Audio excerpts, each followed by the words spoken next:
अन्य समाचार वडोदराમાં નંદેસરીમાં દારૂનું મસમોટું નેટવર્ક ઝડપાયું છે। દારૂના કટિંગ સમયે ત્રાટક્યું સ્ટેટ મોનિટરિંગ સેલ। એસએમસીએ દરોડા પાડી ફરી એકવાર સ્થાનિક પોલીસની પોલ ખોલી છે। તો રઢિયાળીપુરામાં મોટી માત્રામાં વિદેશી દારૂ પકડી પાડ્યો છે। લાખોની કિંમતનો વિદેશી દારૂ જપ્ત કર્યો છે।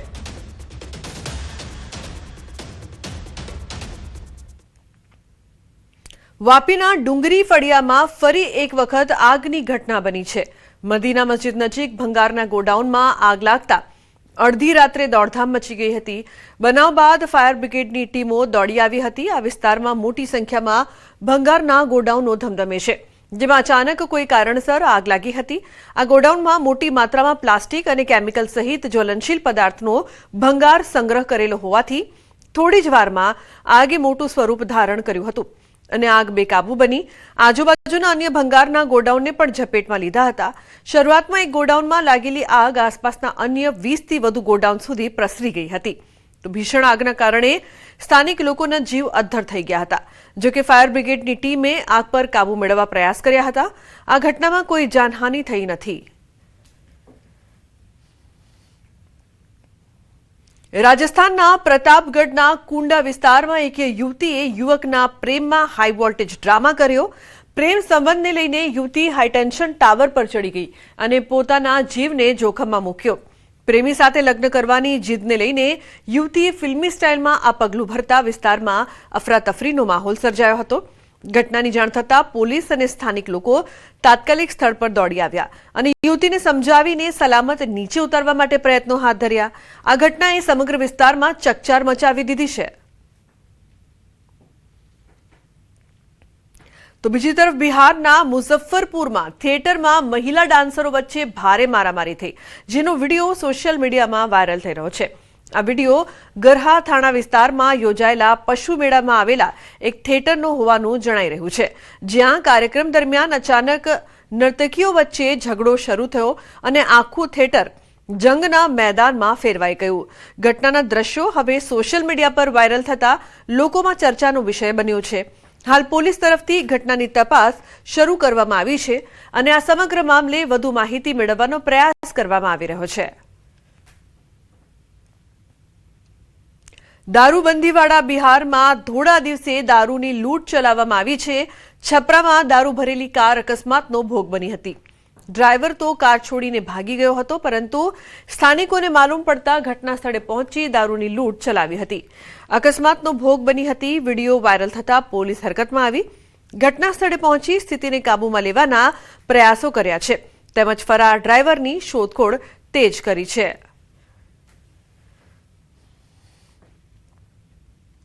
ઉત્તર પ્રદેશના શામલીથી કાયદો વ્યવસ્થાના લીરે લીરા ઉડ્યા હોય તેવા દ્રશ્યો સામે આવ્યા છે। એક બદમાશે જાહેર રસ્તા પર સરેઆમ યુવતીની છેડતી કરી। યુવતીએ પ્રતિકાર કરતા તેના પર શારીરિક હુમલો કર્યો। એટલું જ નહીં, યુવતીનું ગળું દબાવવાનો પણ પ્રયાસ કર્યો, તેમજ રસ્તા પર ખેંચી નિર્દયતાથી માર માર્યો। યુવતીએ બૂમો પાડતા આસપાસના લોકો એકત્રિત થયા અને યુવતીને બચાવી। સનસનીખેજ આ ઘટના સામે આવી છે, જે સીસીટીવીમાં કેદ થઈ છે। ઘટનાને લઈને સ્થાનિકોમાં ભારે રોષ છે। આરોપી સામે કડક કાર્યવાહી કરવાની માંગ કરી છે। સુરેન્દ્રનગરના થાન તાલુકાના ગગલિયાણા ગામે ગેરકાયદેસર રોયલ્ટી પાસ ઇસ્યુ કરવાનું કૌભાંડ સામે આવ્યું। મૃત વ્યક્તિના નામે રોયલ્ટી પાસ ઇસ્યુ કરાયા હોવાનો ઘટસ્ફોટ થયો છે। ચોટીલા નાયબ કલેક્ટરની ટીમ દ્વારા કેશવ કોલ ઇન્ડસ્ટ્રીમાં ચેકિંગ કરાતા સમગ્ર કૌભાંડ બહાર આવ્યું છે। ચેકિંગ દરમિયાન કુલ 774 રોયલ્ટી પાસ મળી આવ્યા છે। આ ઉપરાંત કેશવ કોલ ઇન્ડસ્ટ્રીના માલિકોએ સાયલા તાલુકામાં પણ ગેરકાયદેસર કાર્બોસેલનું ખનન કર્યું હોવાનું ખુલ્યું છે। નાયબ કલેક્ટરની ટીમ ઓફિસ સીલ કરી સ્થળ પરથી કાર્બોસેલ, જેસીબી સહિત ₹78 લાખથી વધુનો મુદ્દામાલ કબજે કર્યો છે અને કેશવ કોલ ઇન્ડસ્ટ્રીના 2 માલિક વિરુદ્ધ કાર્યવાહી હાથ ધરી છે।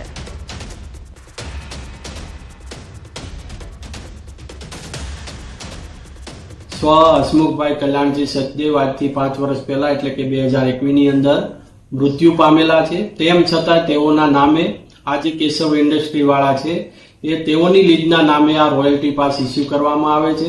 સાયલા તાલુકાની અંદર ચોરવીરા, ઈશ્વરિયા અને ચિત્રલાખાની અંદર જે કુવાઓમાંથી ગેરકાયદેસર કોલસાનું ખનન કરવામાં આવે છે એ કોલસો છે એ તદ્દન ગેરકાયદેસર છે. એને કાયદેસર કરવા માટે, વેચાણ કરવા માટે અત્રેથી એ રોયલ્ટી પાસ ઇસ્યુ કરવામાં આવે છે. ગીર જંગલથી અદ્ભુત દ્રશ્યો સામે આવ્યા છે. સિંહ પરિવારને બચાવવા માટે ટ્રેનના પૈડા થંભી ગયા. સાસણના કાસિયા નેસના રેલવે ટ્રેક પરથી એક સિંહણ અને 3 સિંહ બાળ પસાર થઈ રહ્યા હતા. અચાનક ટ્રેન આવી અને સિંહ પરિવારને જોઈ પાયલોટે સમયસર ટ્રેન ઊભી રાખી દીધી હતી. હાલ આ અદ્ભુત વિડીયો સોશિયલ મીડિયામાં વાયરલ થયો છે. વનકર્મીઓ અને ટ્રેકરની સમય સૂચકતાના કારણે મોટી દુર્ઘટના ટળી હતી. ઉલ્લેખનીય છે કે સાસણ ગીરના આ અદ્ભુત દ્રશ્યો રેલવે ટ્રેક પર આવી ચડ્યો સિંહ પરિવાર જે દ્રશ્યો છે તે સોશિયલ મીડિયામાં હાલ વાયરલ. સિંહણ અને 3 સિંહ બાળનો આ વિડીયો છે તે વાયરલ થઈ રહ્યો છે. તો ટ્રેનના પૈડા થંભ્યા હતા. પાયલોટે સમયસર ટ્રેન રોકી દીધી. છોટાઉદેપુરના નસવાડીમાં તાલુકાના પાણી પુરવઠા વિભાગની ગંભીર બેદરકારી સામે આવી. નર્મદા કિનારે વસેલા ડબ્બા ગામમાં ગ્રામજનો તંત્રની બેદરકારીના કારણે પાણી માટે વલખા મારી રહ્યા છે. કુપ્પા પાણી પુરવઠા યોજના હેઠળ ગામમાં સંપ અને ટાંકી તો બનાવી દેવામાં આવ્યા છે, પરંતુ અધિકારીઓ ફળિયા સુધી પાઇપલાઇન અને નળ નાખવાની કામગીરી જ ભૂલી ગયા છે. પરિણામે કરોડોના ખર્ચે બનેલી યોજનાનું શુદ્ધ ફિલ્ટર પાણી સંપમાં વણ વપરાયેલું પડી રહે છે અને 400 જેટલા ગ્રામજનો તેમજ પશુઓ ઉનાળે પાણી માટે વલખા મારી રહ્યા છે.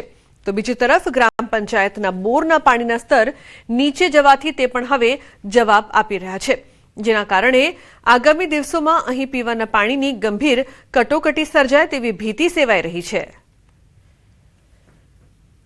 ત્યાં 70 ગામનું પાણી સંગ્રહ થયેલું છે, પણ ડબ્બા ગામમાં અત્યાર સુધી કોઈ ફળિયામાં પાણી આપવામાં આવ્યું નથી. ડબ્બા ગામમાં જે ટાંકી બનેલી છે એ એમના એમ જ છે, પાણી છે, પણ અત્યારે ગામમાં કોઈ જગ્યાએ કોઈ ઘરમાં પાણી આપવામાં આવ્યું નથી. અત્યારે બર ઉનાળે એટલા ગાય ભેંસ અને માણસો વલખા મારતા હોય કે પાણી હોય તો શાંતિ રહે, પણ જો અત્યાર સુધી સરકારે અમને પાણીની કોઈ સુવિધા આપેલી નથી. ડબ્બા ગામમાં જ મેન પાણીનો ક્વાર્ટર છે, પાણી ત્યાં જ છે, પણ અમને આપવામાં આવ્યું નથી. અને નિશાળે બી પાણી નહીં, હેડપંપ બી નહીં, અને સીતાવાડીમાં બી આમ પાણીનું સમસ્યા છે ને પટેલ પડિયામાં બી સમસ્યા છે. આખું બનેલું છે પણ પાણી નહીં આપતા તો પછી શું કરવાનું? બન્યું છે પણ પાણી મળતું નથી. દૂરો છૂટા છે, એ જ્યાં પાણી મળે તો આપીએ. રાજ્ય સરકારના પશુપાલન વિભાગ દ્વારા છોટાઉદેપુર જિલ્લામાં પશુ માલિકોને ઘર આંગણે પશુ સારવાર મળે તેવી સુવિધા આપવા માટે નવી એમ્બ્યુલન્સો ફાળવવામાં આવી છે. પરંતુ છોટાઉદેપુર જિલ્લાના 7 તાલુકાની અંદર 17 એમ્બ્યુલન્સમાંથી 7 એમ્બ્યુલન્સ ડોક્ટરો અને ડ્રાઈવરોની ભરતીના થતા ધૂળ ખાઈ રહી છે. લાખો પશુઓને પશુ ચિકિત્સાનો લાભ ગામડે મળતો નથી. જિલ્લાના ઘણા પરિવારો પશુપાલનનો ધંધો કરીને રોજગારી મેળવે છે. પશુ બીમાર પડે ત્યારે તેને 20 થી 30 કિલોમીટર દૂર પશુ ચિકિત્સા કેન્દ્રમાં સારવાર માટે લઈ જવું પડે છે અને પશુને વાહનમાં લાવવા લઈ જવાનો ખર્ચ મોંઘો પડે છે. ત્યારે પશુ માલિકોની માંગ છે કે સરકાર વહેલી તકે સ્ટાફની ભરતી કરે અને ઘર આંગણે પશુઓને સારવાર મળી રહે તેવી માંગ કરી રહ્યા છે.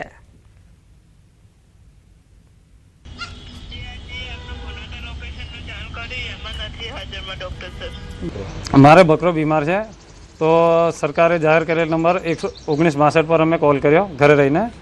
તો ત્યાં અમને જાણવા મળ્યું કે અમારા ગામમાં કોઈ આવી કોઈ સુવિધા છે નહીં. તો પછી મેં કીધું નજીકમાં કોઈક સુવિધા ચાલુ હોય તો એમ્બ્યુલન્સ હોય તો અમને વાત કરો. એમને કીધું ગુનાટામાં ચાલે છે, અમારા નજીક છે, 12-13 કિલોમીટર જેવું છે. ત્યાં ફોન કરીને વાત કરી તો ત્યાંના અધિકારી એવું કહે છે કે અમારી જોડે એમ્બ્યુલન્સ છે પણ સ્ટાફ નથી. ગુજરાત સરકાર દ્વારા વેટનરી ડૉક્ટરોની ભરતી ચાલુ કરવામાં આવેલી છે. તેથી હાલ જે પણ ડૉક્ટરો એમ્બ્યુલન્સમાં ફરજ બજાવતા હતા તે ડૉક્ટરો પરીક્ષાની તૈયારી કરવા માટે હાલ રાજીનામું આપેલું છે. તેથી જે પણ એમ્બ્યુલન્સ હતી તેમાં ડૉક્ટરોની અત્યારે ઘટ થઈ છે. સુરેન્દ્રનગરની મહાત્મા ગાંધી સિવિલ હોસ્પિટલ આજે લોકો માટે આશીર્વાદરૂપ બની રહી છે, જ્યાં સરકારી હોવા છતાં ખાનગી હોસ્પિટલ જેવી આધુનિક સુવિધાઓ ઉપલબ્ધ થતા દર્દીઓની સંખ્યામાં સતત વધારો નોંધાઈ રહ્યો છે. અગાઉ ડોક્ટર સ્ટાફ અને દવાઓની અછતને લઈને થતા વિરોધો થતા પરંતુ છેલ્લા 2 વર્ષમાં હોસ્પિટલમાં નોંધપાત્ર સુધારા કરવામાં આવ્યા છે. હવે અહીં તમામ પ્રકારના સ્પેશિયાલિસ્ટ ડોક્ટરો ઉપલબ્ધ છે. દર્દીઓને નિઃશુલ્ક દવાઓ, લેબોરેટરી રિપોર્ટ અને સારવાર મળી રહી છે, જેમાં ડાયાબિટીસ, બ્લડ પ્રેશર, કેન્સર અને હિમોફિલિયા જેવી ગંભીર બીમારીઓની મોંઘી દવાઓ પણ સામેલ છે. પરિણામે ઓપીડીમાં દર મહિને 14,000થી વધુ દર્દીઓ સારવાર લઈ રહ્યા છે, જ્યારે ડિલિવરીના કેસોમાં નોંધપાત્ર વધારો થઈ સરેરાશ 200 ડિલિવરી થઈ રહી છે, જેમાં 80% નોર્મલ છે. સારી સારવાર મળી રહે એ માટે અમે સતત પ્રયત્નશીલ છીએ અને ઉત્તરોત્તર ડિલિવરીની વાત કરીએ તો એ પણ લગભગ 1 વર્ષ પહેલા 80 થી 90 જેટલી થતી હતી, પણ અત્યારે લોકોના અંદર અવેરનેસ વધતા અને સરકારી હોસ્પિટલના અંદર સારી સારવાર મળે છે એવો એક ભાવ પેદા થયો છે અને અમે એના માટે સતત પ્રયત્નશીલ રહીએ છીએ અને અત્યારે ડિલિવરી લગભગ 201 જેટલી 1 મહિનાના થાય છે અને એવી મેડિકલના એથિક્સ પ્રમાણે એટલે કે 80% નોર્મલ ડિલિવરી અને 20% સિઝેરિયન સેક્શન થાય છે, જે અમારા માટે પણ એક ગૌરવની વાત છે. મહાત્મા ગાંધી હોસ્પિટલમાં તમામ પ્રકારના ડોક્ટરો, ક્વોલિફાઈડ ડોક્ટરો ફરજ બજાવી રહ્યા છે અને જે મોંઘા ભાવની સારવાર બહાર થતી ખાનગી હોસ્પિટલોમાં એના કરતા અહીં મફત સારવાર થઈ રહી છે અને લોકોને મોંઘા ભાવની સારવારની સામે આ મફત સારવાર મળી રહી છે કે ખાનગી સારવારની પાછળ દોડવા કરતા હવે મહાત્મા ગાંધી હોસ્પિટલમાં વધુમાં વધુ તેનો ઉપયોગ કરો અને સરકારી જે યોજનાઓ મળી રહી છે તેનો લાભ લો. જેવી રીતે પ્રાઇવેટ હોસ્પિટલમાં સાફ સફાઈ રાખે છે, બેડ રોજે રોજ બદલવાની, ગ્રાહકને દર્દીઓને એક દર્દીઓને જુદી જુદી ટ્રીટમેન્ટ આપવાવાળા બધા ડોક્ટરો આવી ગયા છે અને સુરેન્દ્રનગર શહેરની અંદર અત્યારે હાઈ લેવલનું ગણવું હોય તો ગણી શકાય એવી પરિસ્થિતિ છે. પૈસા નથી લેતા, ફ્રીમાં છે બધું. 2 લાખનું ઇન્જેક્શન ફ્રીમાં આપે તો નાની દવા તો ફ્રીમાં જ આપવાના છે. અમદાવાદમાં મુખ્યમંત્રી ભૂપેન્દ્ર પટેલની ઉપસ્થિતિમાં આશરે 1,095 કરોડ રૂપિયાના વિવિધ વિકાસ કાર્યોનું લોકાર્પણ અને ખાતમુહૂર્ત થયું. જીએમડીસી મેદાનમાં કાર્યક્રમનું આયોજન કરવામાં આવ્યું, જ્યાં મુખ્યમંત્રી દ્વારા સત્તાધાર ફ્લાયઓવર બ્રિજ અને ઓગણજ ગામના તળાવનું લોકાર્પણ કરવામાં આવ્યું છે, જ્યારે ઓગણજ અને ખોડિયાર વિસ્તારમાં નવા તળાવોના ખાતમુહૂર્ત પણ થયા. સાથે જ નરોડા પાટિયા ખાતે નવા ઓડિટોરિયમના નિર્માણનું ખાતમુહૂર્ત કરવામાં આવ્યું. તો સાથે આ કાર્યક્રમમાં હજારો લાભાર્થીઓ માટે આવાસનો ડ્રો યોજાયો. આંગણવાડી કાર્યકરોને સ્માર્ટ મોબાઈલનું વિતરણ પણ કરવામાં આવ્યું. આવા અનેક વિકાસની ભેટ મુખ્યમંત્રીએ લોકોને આપી.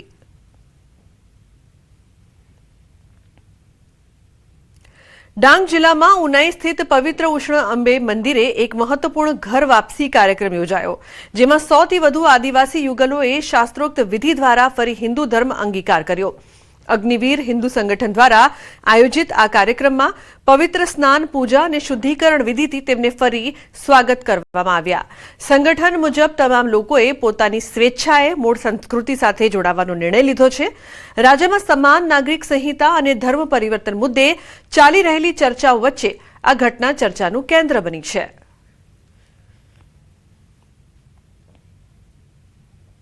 પૈસાને લીધે લોભ લાલચ આપીને તે બધાને ખ્રિસ્તી ધર્મમાં લઈ લીધા હતા. ખ્રિસ્તી ધર્મ છોડીને હિન્દુ ધર્મમાં હવે આ હનુમાન દાદાનો પ્રસ્થાન લેવાના છે, બધા માતાજીનો હવે હિન્દુ ધર્મ લેવાના છે. આ ગરમ પાણીમાં નાહી ને બધા પવિત્ર થઈ ને હવે હિન્દુ ધર્મમાં જવાના છે.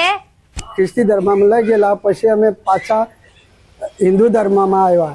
હિન્દુ ધર્મમાં સનાતન ધર્મ છે અમારો, વાઘદેવ નાગદેવ પૂંજે અમે. આજે કાવડેજ ગામમાં શ્રદ્ધા મંદિર અંદર 100 પરિવારની ઘર વાપસી થયેલી. એ ડાંગ વિસ્તારના અલગ અલગ ગ્રામીણ વિસ્તારના અમારા આદિવાસી ભાઈઓ હતા, જે કોઈ ભૂલને કારણે પોતાની સંસ્કૃતિ છોડીને અન્ય ધર્મે જઈને પોતાની સંસ્કૃતિ નુકસાન થતું હતું. જ્યારે અગ્નિવીર હિન્દુ સંગઠન દ્વારા ગ્રામીણ વિસ્તારમાં ભજન કીર્તનનું આયોજન કરીને લોકોને જાગૃત અભિયાન ચલાવેલું. આ અભિયાનથી પ્રભાવિત થઈને આજે 100 પરિવાર ઘર વાપસી કરી રહ્યા છે. એમાં અમને દિલથી સ્વાગત કરીએ છીએ. આવી રહ્યા છે વધુ 2 એલપીજી જહાજ. એલપીજી લઈને હોર્મુઝ સ્ટ્રેટમાંથી પસાર થયા ભારતના 2 જહાજમાં અંદાજે 47,000 મેટ્રિક ટન એલપીજી છે. તો જહાજમાં અંદાજે 47,000 મેટ્રિક ટન એલપીજી છે, જે ખૂબ જ સારા સમાચાર. બંને જહાજ હાલ ભારત તરફ આગળ વધી રહ્યા છે. 31 માર્ચે મુંબઈ બંદરે પહોંચવાનું અનુમાન છે, તો 1 એપ્રિલે ન્યૂ મેંગલોર બંદરે પહોંચવાનું અનુમાન છે. ઉલ્લેખનીય છે કે BMELM 1 એપ્રિલે ન્યૂ મેંગલોર બંદરે પહોંચશે. ભારત માટે સારા સમાચાર આવી રહ્યા છે. વધુ 2 એલપીજી જહાજ, જેના કારણે કહી શકાય કે જે ચિંતાનો માહોલ છે તે ઓછો થશે, કારણ કે એલપીજી ગેસનો જથ્થો છે તે મળી રહેશે.